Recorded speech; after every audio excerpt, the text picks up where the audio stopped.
It's a pleasure for me to be with you, and I will be addressing what is the concrete set of issues we have been facing as a global company, and what kind of concrete answers, concrete solutions we have been sometimes forced or sometimes happy to adopt much faster than we would have done in the past, to either survive or make some organic progress that we would not have done in normal time before that kind of war. So you can see my presentation, I guess. It's okay. Let's move on. So we will skip that one. So first of all, we can see the complexity of the flows. Even despite these unprecedented crises, we'll see the impact after. Airbus is very proud to have delivered 566 aircraft, which is roughly a third less than pre-COVID, less than last year. We were delivering for the last 2 years about 800 aircraft. Airbus is a world leader in aircraft design and deliveries since 2019. We are delivering 22 production sites. When we say we is the procurement and supply chain community, because about 80% of what is flying is procured, is not made in-house. So you can understand the strategic perspective of the supply chain being under control or not under control. When we are talking about tier ones, we are talking about more than 3,000 suppliers. The total supply chain is greater than 12,000. I don't even know the precise number because of the sub-tier cascade complexity. And this number is quite impressive because we have to manage 2.4 million parts per day across the globe. From a part costing sometimes several millions of dollars down to the little screw, which is never simple, but always technical, but small. So a great variety of commodities, avionics, airframes, engines, avionics, as I said, cabin, and many other things which are flying. So the mission of the team I coordinate across the globe is simply a sort of supply chain, but really in charge of the on-time delivery and the on-quality. Quality is absolutely paramount. It's also safety. It's the way to anticipate all defects as much as we can, as earlier as possible, as precise as possible, so that we can prevent, we can contain, we can replace, we can make our flights not only pleasant but also, of course, extremely safe. In that respect, the supplier development, the supplier resilience, the supplier assessment are absolutely key. But also on the other side, the protection of my internal customers, the plants, the final assembly lines, with a proper demand management, but also with a proactive risk management. You will see some concrete example. Let's come back on the COVID-19 impact on my business, on the aerospace business, as you know, which has been absolutely unprecedented, which is not finished. You can see on the curve, bottom right, the relative impact between 3 crises we had in the last 20 years. 9/11 was a deep crisis. It was a state of war for us in a certain part of the world. The impact was not so big, and it had big consequences financially. In the years of 2007 and 7 in the US, we faced the global financial crisis. Same story, a little impact. So look at the impact in terms of worldwide revenue passenger kilometer, which is the key metric in aerospace to measure the activity. Look at the curve And it's not even finished because for the western part of our world, the activity has not resumed, as it is the case, fortunately, in China. So this is by far the biggest crisis we are facing in the aviation history. So you can read on the left all the impact. I will not comment. We can also say that we have not seen such an impact since the Second World War. So it's not yesterday, it's a long time ago already. And this is to show to you the importance. If we start to model the COVID impact in a more strategic way in terms of answers or response, we had to face, first of all, this crisis in China. I remember to have put in place a data room, digital data room, to collect the supplier failure, the supplier closures in China and in Asia early Feb. It propagated quickly in Europe and then the US, Canada, as you know, and largely after the rest of the world. And we had to bring an immediate response by adapting very quickly our supply base, by facing multiple plant closures, by facing a massive blockage. You will see after the kind of answers. The third step was the adaptation, progressive adaptation on our demand, progressive adaptation in the way to re-ensure business continuity, just to survive, just to feed the plants, because our plants have never been stopped, except some of them because they had an excess of stock, and or they were facing very temporarily some COVID impact with infection and so on, but it was not the main problem. But we faced as well in this phase some strikes, mainly from the supply, about one per day in October, November, until even December. I'll let you imagine the number on the globe it can, mainly from Europe, it can represent. And now we are in the phase of landscape adaptation because we are in the recovery phase where M&A and the new normal is now in place. So let's see more concretely the different phases. So first, this big drop was leading to about 100 plant closure, but some of them absolutely needed to be reopened within the next two weeks. You can imagine that if you were not able to collect those data real time from all over the world, it means you had a machine to provide shortages. And some CEOs of those companies were also in a complete distress, not knowing how to face the pandemic. The second impact was a sudden shortage of air freight. In our industry, the parts are very big, very expensive. Air freight is our business. We fly many of them to be on time, but also because it's more practical due to the size and the complexity. And here, overseas freight was jeopardized, let's say, like in a state of war, taken as a top priority by the different states and governments, so we were not necessarily on the first row.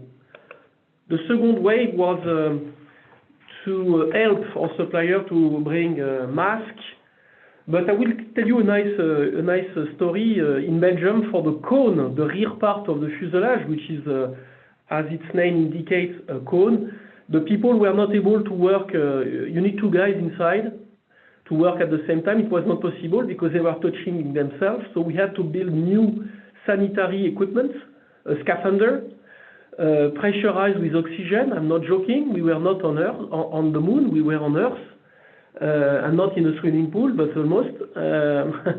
And this is the kind of stuff we had to enable, find solutions for our suppliers to deliver.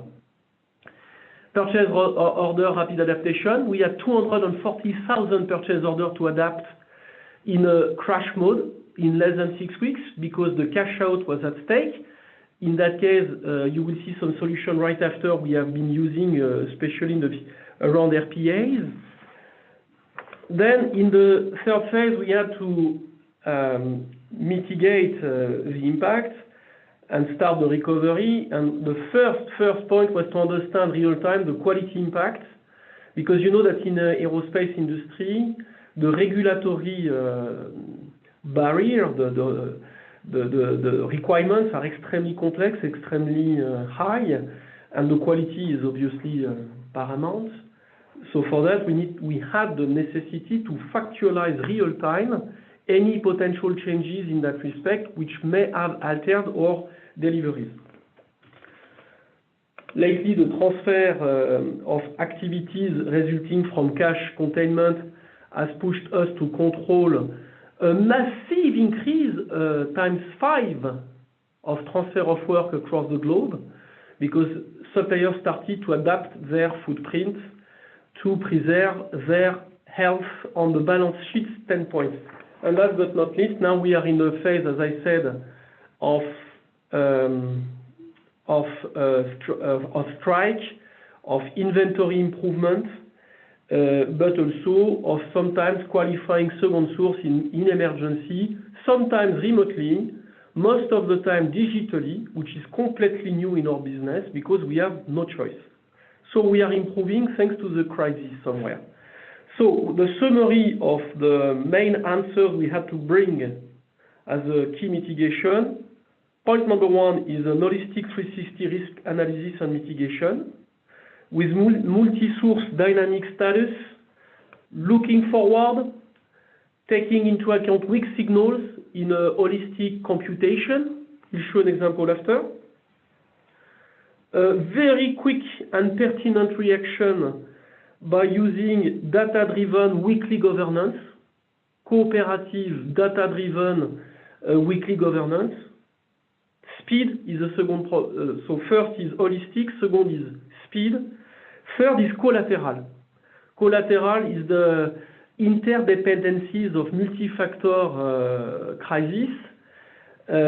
Obviously, digital and collective intelligence helped us to understand earlier what to look at by sometimes putting more emphasis on even a supplier we were not knowing because the shortage cascade was impacting. The supplier cash preservation, sometimes maintaining some demand even though we had some requests even though we had no demand. And this is a very important topic, is the decoupling of the multiplicity of the crisis, starting from the sanitary, going to financial, most of the time social, and then quality crisis. So it is the case in some suppliers. Digital solution help us. So let's look at the solution we have been adopting. First one is to gather real-time data from different sources in a different format. This one has been to anticipate operational issues, to get organized sooner, closing plant, restarting plant, understanding the projected buffer, understanding the next shipment status, including quality attributes, proposing to plant micro MPS master production schedule adjustments. This has been done with a brand new technology of Palantir, US-based, that we have been adopting for the top suppliers, not so many, and monitoring real-time, upstream, 2 weeks before shipment, the collateral effect between quality, delivery, and many other aspects which are a bit confidential, but in a complete reconciliated real-time format, giving big possibility to my team to react and make the right solution. Multi-user interface, easy to customize, and very, very important, upstream understanding for downstream success. The second objective was to work hard on the anticipation of the risk. We were in a silo organization before having those very simple data-driven digital 360 risk management. So we have done that with Google. It's a Google dashboard, simply speaking, marrying multi-factors, so the financial assessment with the industrial assessment in a very simple matrix with coefficient associated with the risk. The risk were a superposition of different factors, social, financial, quality, but also environmental, past issues of deliveries, etc., etc. The beauty is the 6 weeks rolling, forward-looking, collaborative intelligence. So I have 800 guys monitoring these 2.5 million deliveries a day, and those guys are not so many, in fact, but they can process very, very quickly many data and just do what is needed and choose their battle. So this is very important to choose your battle in case of in this kind of war. What I like in this experience, we learned a lot because it's also a bottom-up initiative. Many guys were customizing their working environment to their very specific cases by looking ahead and not looking at the door mirror. Next, probably more technical, even though the Palantir solutions were extremely complex at the beginning, but very simple at the end. We have been using, so in front of this massive flow of information and changes, you know, the PO, the purchase order that we have to re-collaborate, resend because our planning have been cut by half. The speed is essential, otherwise you are pulling things you don't need. You are creating an excess of inventory in your supplier, therefore you push them to die earlier. We have been doing something which is now in serial mode in all my teams, is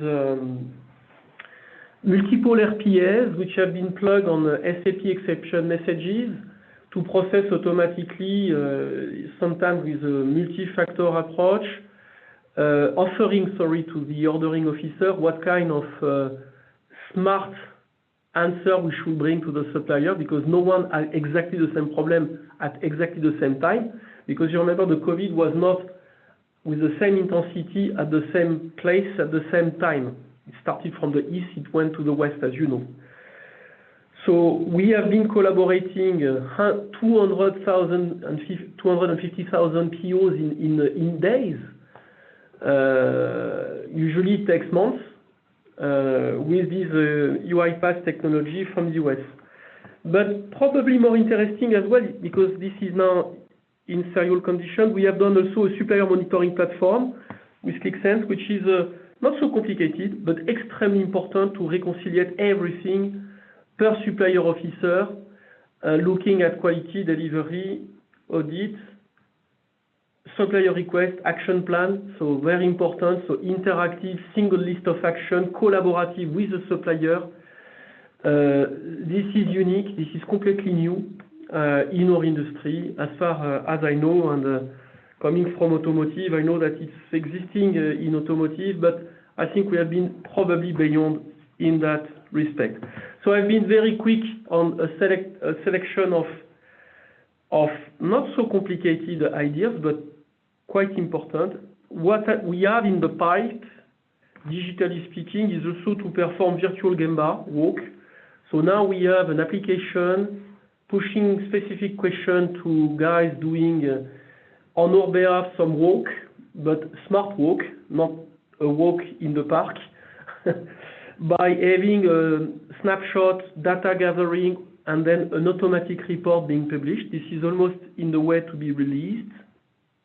An end-to-end digital diagnosis of the supplier performance, health, and future, let's say, strategic fit. So this is a bit complex and not mature. Of course, the digital twin is in the progress and is about to be starting in our industry with the 3D experience. And from Dassault, the digital process capability proofing.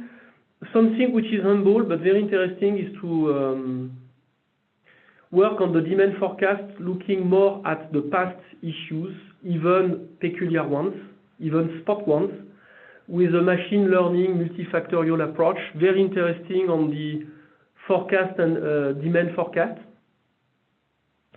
RPAs are in the process to spread over the whole teams for different non-added value tasks, therefore repetitive with no value,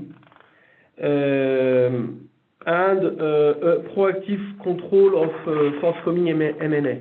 I would not like you to believe that. Sorry, can you come back? Yeah. I would not believe you. Non, tu peux cliquer pour enlever.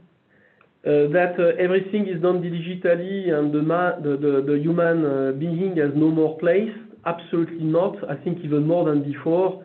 And the fruitful cooperation with our supplier base is always based on a listening attitude, on respect and trust. Sometimes digital application may enable that, sometimes not. We need to stay vigilant. And if we shake the hands, don't forget the hydroalcoholic gel because it's not too bad today. Thank you for your attention. I will be happy to take some few questions if Richard is okay for that. Thank you very much, Pierre. Yeah, we do have time for a couple, so I'll just put these to you. Carlos was the first person to put a question in. It says, how did you define which suppliers and number of them to deploy a supply management process to? That's a very good question. If I may, I would reformulate, how do we choose our battle? Where to focus? On the 360-degree risk management, you remember I have explained the holistic approach. We have a pre-filtering capability on a much larger scope, which, to be frank, we were looking at something like 10,000 suppliers with something like 27 different criteria. And looking at the web, looking at our own data, looking at many things, and some of them, this is confidential way because we are very, in my view, innovative in that respect. We have a pre-filtering of 400 people, 400 suppliers, and here we gave these 400 calculated. It's a polynomial law we are being running with the coefficients which are proportional to the importance of the factor we wanted to consider. So it's pretty complex, the algorithm, but at the end it's human, it's people, it's human competence. So the 400 we were fishing from the computer, from the algorithm, were put in the hands of the supplier quality manager who knows very well, they know the supplier base, and they say, you are kidding, not this one. This one is very good. Sometimes the calculation was abnormal, but sometimes it brought to the attention some hidden risk, what we call the interdependencies from the cascade. And we were very fortunate because we have discovered, you are going to laugh, even supplier we were not even knowing. We did not know the name of the supplier because it was a tier 5 or a tier in the upstream cascade. So we were instrumental to choose our battle and to steer the priorities. And the second, it's an iterative convergence on the algorithm. It's not a one-shot and that's it. And week after week, with these 6 weeks rolling forward, we were able to refine the model and to refine the focus of the human being, I would say, of the people, having new set of info in hands. And honestly, the last part was done on a very simple Google dashboard, multi-factor, something you can have costing no, you can do that with any tool. It's very simple. But it worked, colleagues. It worked. It worked. We were amazed by the capacity to anticipate. I can tell you, no way to come back to what we did before. Not data-driven, based on the experience of the people only, based on declaration from the supplier, but they always declare their problem after the war and not before. You know that. So very interesting.